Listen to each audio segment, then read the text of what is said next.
দাদা বিয়ের মাত্র 2 মাস পরেই বিদেশ চলে গেল। যদিও বৌদি দাদাকে যেতে বারণ করেছিল, কিন্তু আমাদের পরিবারের অবস্থা এতটাই খারাপ ছিল যে সংসার চালানোর মতো দেশে থেকে কোনো উপায় ছিল না।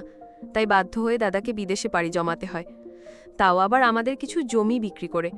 কিন্তু বৌদি এতে আনন্দিত ছিল না। দাদা বিদেশে যাওয়ার আগে আমাকে বলে গিয়েছিল, সাইমন, তুই কিন্তু তোর বৌদি ও বাবার খেয়াল রাখবি, তাদের যখন যা প্রয়োজন তা এনে দিবি। কিন্তু দাদা বিদেশ যাওয়ার পর বৌদির কিছুটা পরিবর্তন লক্ষ্য করলাম। বৌদি আমাকে বলতো, তোমার দাদা বিদেশে, এখন তুমি বাড়ির বাহিরে বেশি বন্ধুদের সাথে সময় নষ্ট করবে না।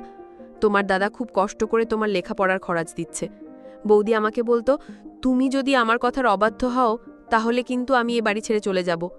আমাদের পরিবারটা খুব বড় নয়, বাবা, আমি আর আমার বড় দাদা কৌশিক।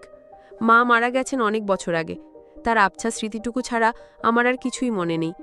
বাবা আর দাদাই আমার পৃথিবী। 2 মাস আগে আমাদের এই ছোট্ট পৃথিবীতে এক নতুন সদস্যের আগমন ঘটে, আমার বৌদি, যার নাম রিনা, রূপে গুণে অনন্যা এক নারী। বাবাই সম্বন্ধটা দেখে দাদার বিয়ে দিয়েছিলেন। দাদাও এক দেখাতেই বৌদিকে পছন্দ করে ফেলে। বিয়ের পর আমাদের সাদামাটা সংসারটা যেন খুশির আলোয় ঝলমল করে উঠেছিল। বৌদি অল্পদিনে পুরো বাড়িটা গুছিয়ে নিয়েছিলেন। বাবার দেখাশোনা, আমার পড়াশোনার খোঁজ খবর, সব দিকেই তার ছিল সজাগ দৃষ্টি। আমি তার মধ্যে আমার হারানো মায়ের ছায়া খুঁজে পেতাম। কিন্তু এই সুখের দিনগুলোতেও একটা কালো মেঘের ছায়া ছিল, আমাদের আর্থিক অনটন। দাদা একটা বেসরকারি কোম্পানিতে সামান্য বেতনে চাকরি করত। সেই টাকায় দিয়ে বাবার চিকিৎসা, আমার পড়াশোনা আর সংসারের খরচ চালানো দিন দিন কঠিন হয়ে পড়ছিল। একদিন রাতে খাওয়ার পর বাবা দাদাকে ডেকে বললেন, কৌশিক, এভাবে আর কতদিন? তোর ছোট দাদার পড়াশোনা আছে, আমারও ওষুধের খরচ বাড়ছে। তুই বরং আমাদের গ্রামের শেষ সম্বল ওই জমিটা বিক্রি করে বিদেশ চলে যা। একবার বিদেশে যেতে পারলে আমাদের আর কোনো অভাব থাকবে না। বাবার প্রস্তাবটা শুনে আমার মনটা খুশিতে নেচে উঠলেও বৌদির মুখটা ফ্যাকাশে হয়ে গেল। তিনি নিচু স্বরে বললেন, বাবা, ও বিদেশে চলে গেলে আমরা কিভাবে থাকব? ও দেশেই কিছু একটা করার চেষ্টা করুক না। দাদা বৌদির হাত ধরে বোঝানোর চেষ্টা করল, দাদা ঠিকই তো বলছে, দাদা বিদেশে গেলে আমাদের সব কষ্ট দূর হয়ে যাবে, তুমি প্লিজ রাজি হয়ে যাও। আমার আর দাদার সম্মিলিত অনুরোধে বৌদি শেষ পর্যন্ত রাজি হলেন। কিন্তু তার সেই সম্মতির পেছনে কোনো আনন্দ ছিল না, ছিল একরাশ বিষণ্ণতা আর চাপা কষ্ট। যে মানুষটা দাদার বিদেশ যাওয়ার কথা শুনতেই পারতেন না, তার এই হঠাৎ পরিবর্তনে আমরা কিছুটা অবাক হলেও স্বস্তি পেলাম। দ্রুত সব ব্যবস্থা হয়ে গেল। 5 দিন পরেই দাদার ফ্লাইট। এই 5টা দিন বৌদিকে দেখলাম একটা ছায়ার মতো বাড়িতে ঘুরে বেড়াতে। তার মুখের হাসিটা যেন একেবারেই হারিয়ে গিয়েছিল। দাদা যেদিন এয়ারপোর্টের উদ্দেশ্যে রওনা হবে, সেদিন সকাল থেকেই বাড়িটার উপর যেন একটা শোকের ছায়া নেমে এসেছিল। বৌদি সারা রাত ঘুমাননি। দাদার জন্য খাবার তৈরি করা থেকে শুরু করে তার ব্যাগ গোছানো সবকিছুই তিনি যান্ত্রিকভাবে করে যাচ্ছিলেন। তার ফোলা চোখ দুটো বলে দিচ্ছিল তিনি কতটা কান্না নিজের ভেতর চেপে রেখেছেন। দাদা যাওয়ার আগে আমাকে একা ডেকে নিয়ে গেল। আমার কাঁধে হাত রেখে বলল, সাইমন, আমি তো চলে যাচ্ছি, এখন এই বাড়ির পুরুষ বলতে তুই আর বাবা। বাবার দিকে খেয়াল রাখিস। আর তোর বৌদি, ও বড় একা হয়ে যাবে, ওর যখন যা প্রয়োজন হবে এনে দিবি। ও যেন কোনো কষ্ট না পায়, আমাকে কথা দে। আমি দাদার চোখে চোখ রেখে কথা দিলাম, তুমি কোনো চিন্তা করো না দাদা, আমি বৌদির দিকে সম্পূর্ণ খেয়াল রাখব। দাদা চলে যাওয়ার পর বাড়িটা এক ফাঁকা হয়ে গেল। বাবা নিজের ঘরে চুপচাপ বসে থাকতেন, আর বৌদি হয়ে গেলেন আরও নীরব। তার সেই প্রাণোচ্ছল ওপটা যেন দাদার সাথে বিদেশে পাড়ি দিয়েছে। প্রথম আমি বৌদির এই পরিবর্তনকে স্বাভাবিকভাবেই নিয়েছিলাম। নতুন বিয়ে হয়েছে, স্বামী দূরে চলে গেলে এমনটা হয় স্বাভাবিক। আমি দাদাকে দেওয়া কথা রাখার জন্য যথাসাধ্য চেষ্টা করতে লাগলাম। বৌদির কি লাগবে, কি লাগবে না, সব কিছুতেই আমার নজর থাকত। কিন্তু দিন গড়ানোর সাথে সাথে বৌদির আচরণে কিছু পরিবর্তন লক্ষ্য করতে শুরু করলাম, যা আমার কাছে অদ্ভুত লাগতে শুরু করে। তিনি আমার সাথে আগের মতো আর মন খুলে কথা বলতেন না, প্রয়োজন ছাড়া একটা শব্দও নয়। একদিন তিনি আমাকে ডেকে বললেন, সাইমন, তোমার দালা তো নেই, এখন তোমার দায়িত্ব আরও বেড়ে গেছে। পড়াশোনায় আরও বেশি মনোযোগ দিতে হবে, একদম আজে বাজে ছেলেদের সাথে মিশবে না, সময় মতো বাড়ি ফিরবে। তার কথা বলার ধরনটা ছিল, তিনি সরে গিয়ে আমার থেকে কিছুটা দূরত্ব বজায় রেখে বললেন, সাইমন, এই কথাটা আর কোনো দিন বলবে না। তুমি আমাকে তোমার বড় বোন ভাবতে পারো, কিন্তু মা নয়। এই বাড়ির বউ হিসাবে তোমার দেখাশোনা করা আমার দায়িত্ব, এর বেশি কিছু নয়। বৌদির এই অপ্রত্যাশিত উত্তরে আমি ভীষণ কষ্ট পেলাম।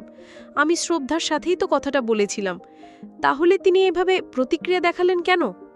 কেন তিনি আমাকে মায়ের মতো ভাবতে নিষেধ করলেন? সেই রাত থেকে আমার মনে একটা সন্দেহের দানা বাঁধতে শুরু করল। বৌদির এই পরিবর্তনের পেছনে নিশ্চয়ই অন্য কোনো রহস্য আছে। সেদিনের ঘটনার পর থেকে বৌদির সাথে আমার সম্পর্কটা যেন আরও শীতল হয়ে গেল।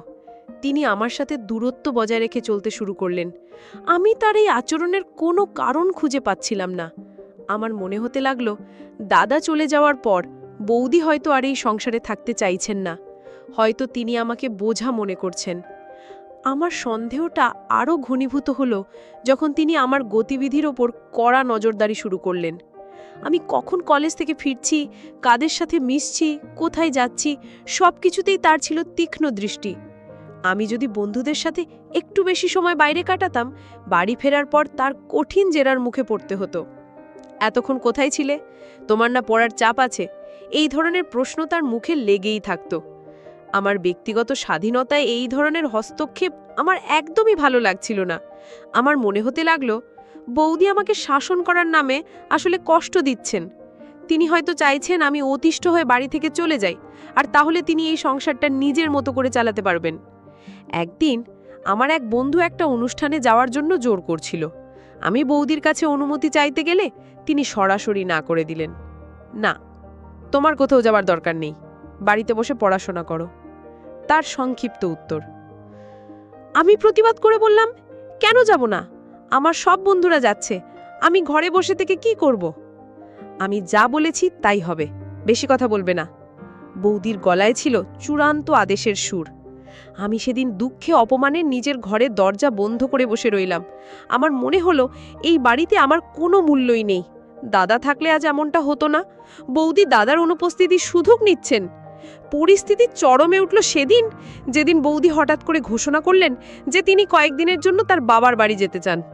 খবরটা শুনে আমার মনের ভেতরটা ধক করে উঠল। আমার এতদিনের সন্দেহটাই তাহলে সত্যি, তিনি আমাদের ছেড়ে চলে যেতে চাইছেন।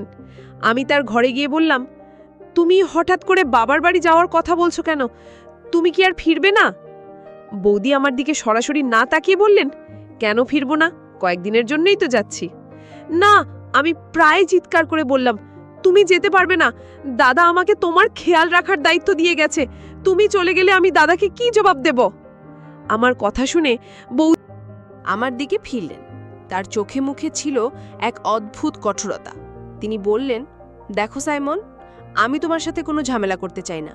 এই বাড়িতে থাকতে হলে তোমাকে আমার কথা শুনে চলতে হবে।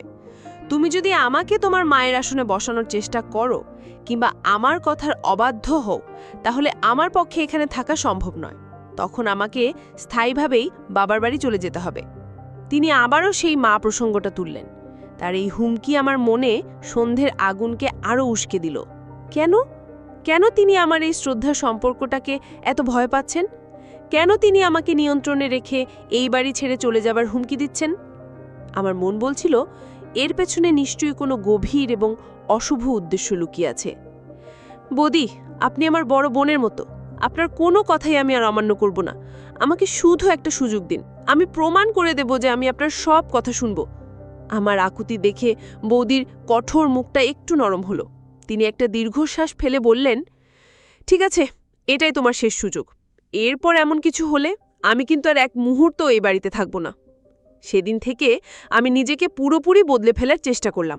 বৌদি যখন যা বলতেন আমি তা পালন করতাম।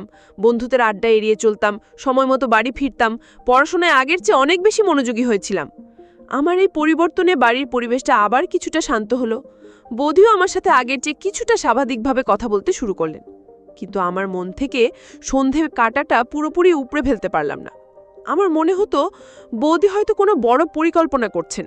তিনি হয়তো চাইছেন আমি তার সম্পূর্ণ নিয়ন্ত্রণে থাকি, যাতে তিনি তার কোনো উদ্দেশ্য সফল করতে পারেন।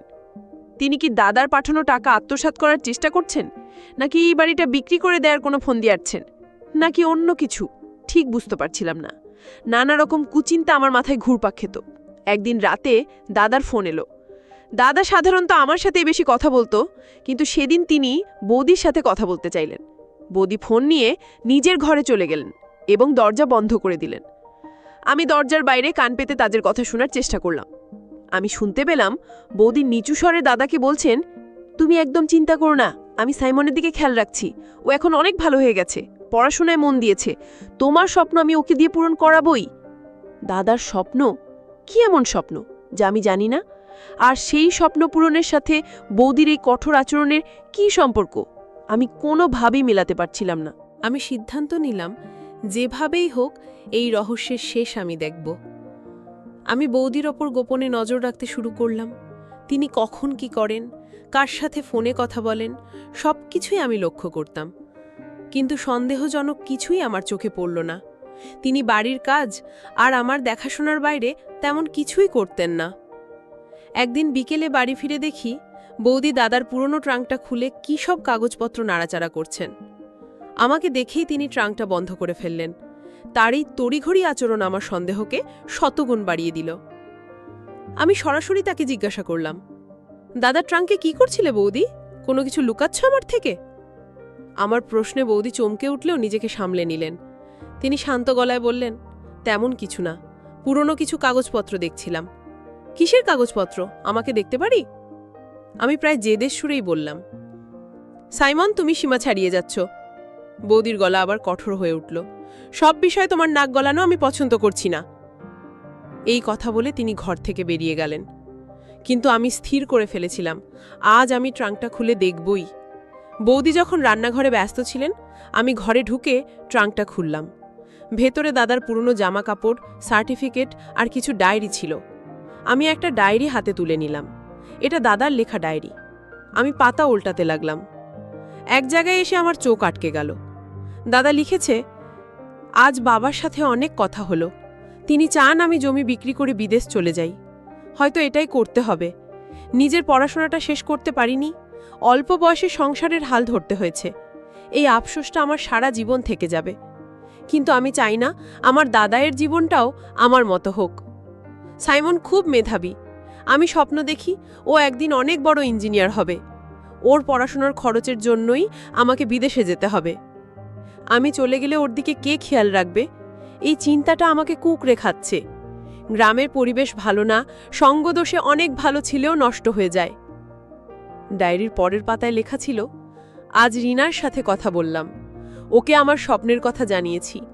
আমি ওকে অনুরোধ করেছি, আমি না থাকলে ও যেন সাইমনের ওপর কড়া নজর রাখে, ওকে যেন কোনোভাবেই বন্ধুদের পাল্লায় পড়ে নষ্ট হতে না দেয়, ও যেন ওর পড়াশোনাটা ঠিকমতো শেষ করতে পারে, সেই দায়িত্বটা আমি রিনার কাঁধেই দিয়ে যাচ্ছি। রিনা আমাকে কথা দিয়েছে ও সাইমনকে নিজের দাদার মতোই দেখবে এবং ওকে মানুষ করার জন্য যা যা করা দরকার সবই করবে। ডায়েরিটা পড়তে পড়তে আমার হাত কাঁপছিল, আমার চোখ দিয়ে পানি গড়িয়ে পড়ছিল। তাহলে এই ছিল আসল ঘটনা। বৌদির কঠোরতার পিছনে লুকিয়েছিল আমার প্রতি তার দায়িত্ববোধ আর দাদার প্রতি দেওয়া তার প্রতিশ্রুতি। দাদার ডায়েরির লেখাগুলো আমার চোখের সামনে থেকে সব কুয়াশা সরিয়ে দিল। আমি বুঝতে পারলাম আমি কত বড় ভুল করেছি। যে মানুষটা আমার দাদার স্বপ্ন পূরণ করার জন্য নিজের সবটুকু দিয়ে চেষ্টা করে যাচ্ছেন, আমি তাকেই সন্দেহ করেছি, তাকেই ভুল বুঝেছি। আমার নিজেকে পৃথিবীর সবচেয়ে অপরাধী মানুষ বলে মনে হতে লাগলো। আমি ডায়েরিটা হাতে নিয়ে টলতে টলতে রান্নাঘরের দরজায় গিয়ে দাঁড়ালাম।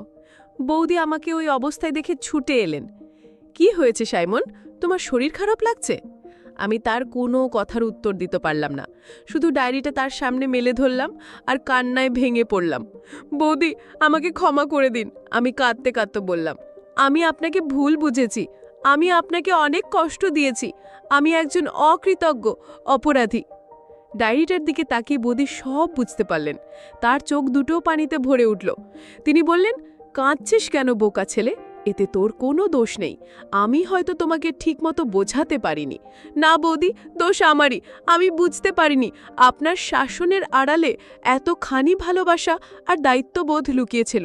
আপনি কেন আমাকে বলেননি যে দাদা আপনাকে এই দায়িত্ব দিয়ে গেছে? বৌদি আমাকে তুলে ধরে বললেন, কারণ আমি চাইনি তুমি করুণার পাত্র হয়ে থাকো। আমি চেয়েছিলাম তুমি নিজের দায়িত্ববোধ থেকে পড়াশোনা করো, মানুষ হও, তোমার দাদার স্বপ্ন পূরণ করো।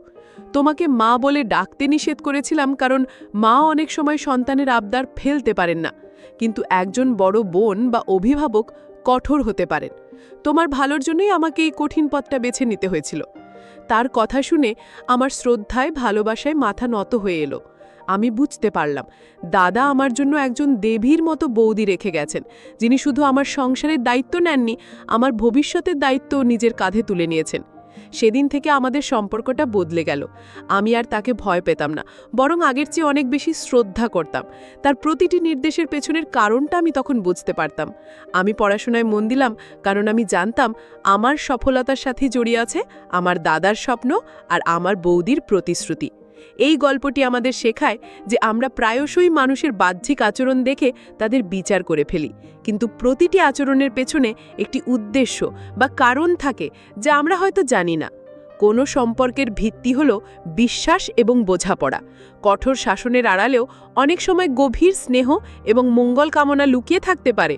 তাই কোনো সিদ্ধান্ত নেওয়ার আগে বা কাউকে ভুল বোঝার আগে পর্দার আড়ালের আসল সত্যটা জানার চেষ্টা করা উচিত। ভালোবাসা মানে শুধু আদর বা প্রশ্রয় দেওয়া নয়, সঠিক পথে চালিত করার জন্য কঠোর হওয়াও ভালোবাসারই একটি অংশ। সবশেষে বলতে চাই, চ্যানেলটি সাবস্ক্রাইব করে পাশে থাকো।